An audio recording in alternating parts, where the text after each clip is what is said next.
देखिए, कल हम तुम्हें जो है पोषण के चरणों के विषय में बता रहे थे कि जो है पोषण के 5 चरण होते हैं। पहला होता है अंतर्ग्रहण, दूसरा होता है पाचन, तीसरा होता है शोषण, चौथा होता है आत्मसात्करण और पांचवा होता है उत्सर्जन। यहाँ तो हम बताए थे। अब अंतर्ग्रहण क्या है?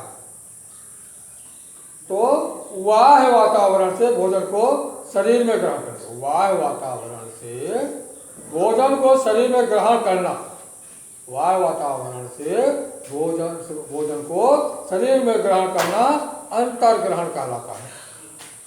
इस प्रक्रिया में अनेक अंग भाग लेते हैं और ये अंग अनेक विधियों द्वारा जंतुओं के भोजन को आदत के अनुसार जो है भोजन को अंतर्ग्रहण करते हैं।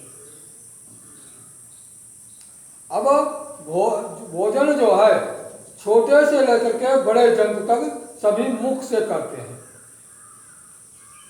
उसमें मुख्य रूप से मुख सम्मिलित होता है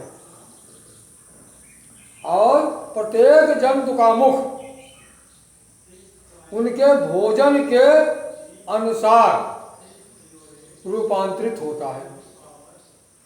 जैसे देखियोगे, हमारा मुंह दूसरे का आकार का है, गाय भैंस का मुंह दूसरे आकार का होता है,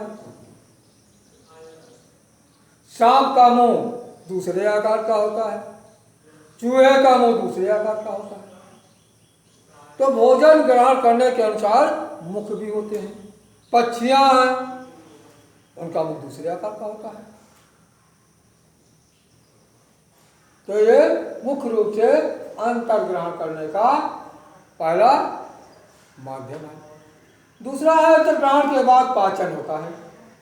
जब भोजन जो है अंदर चला जाता है तो उसका पाचन होता है और पाचन एक जटिल प्रक्रिया होती है।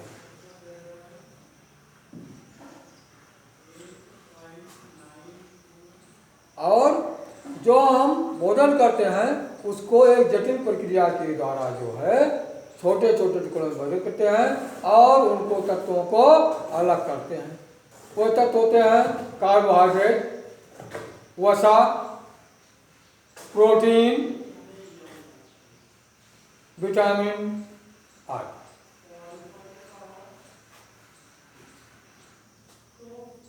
अब पाचन में यांत्रिक और रासायनिक दोनों प्रकार की क्रियाएं होती हैं। भोजन में सब शरीर से रासायनिक पदार्थ मिलते हैं तो उनके जो है आकार को बदल देते हैं। जैसे तुम देखे होगे, जब भोजन मुख में जाता है, जब हम उसको चबाते हैं, जब चबाते हैं तो उसमें रसापन आ जाता है। ये कहाँ से भाई प्रक्रिया आ गया? जब भोजन हम किए थे, अंदर किए थे तो उसमें नहीं था, लेकिन अब कहाँ से आ गया? तो ये हमारा जो है रासायनिक पदार्थ जो है हमारे मुख से इसको प्राप्त हुआ और इसमें रसरसा बना गया, जिसके कारण इसको आसानी से हम निकल जाते हैं। तो इस क्रिया को क्या कहते हैं? पाचन। पाचन की क्रिया के बाद इसका अवशोषण होता है। अवशोषण का मतलब होता है इसमें से जो पोषक तत्व होते हैं, पोषण तत्व होते हैं, उनको अंगों के द्वारा जो है अवशोषित कर लिया जाता है और अवशोषित करने के बाद इनको कोशिकाओं तक पहुंचा जाता।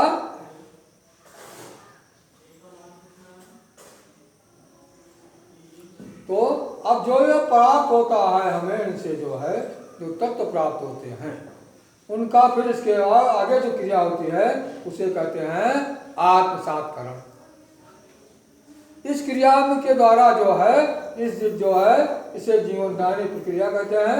इसी के माध्यम से हमारे शरीर का विकास होता है, जंतुओं के शरीर का विकास होता है और अनेक प्रकार की शरीर के अंदर की क्रियाएं जो है संपादित होती हैं और ये फिर उसको ऊर्जा में ऑक्सीजन की सहायता से ऊर्जा और ग्लूकोज में रूपांतरित कर देती है। अगली चीज होता है उत्सर्जन। तो इस प्रक्रिया के अंतर्गत जो बिना पचा हुआ हमारा भोजन होता है वो भोजन जो है कुछ विशेष अंगों के द्वारा जो है शरीर से बाहर निकाल दिया जाता है। तो अपचित भोजन को शरीर के बाहर निकालने की क्रिया को क्या कहते हैं? उत्सर्जन कहते हैं। यहीं पर आज साफ होता है, इतना तैयार करोगे, आगे का काम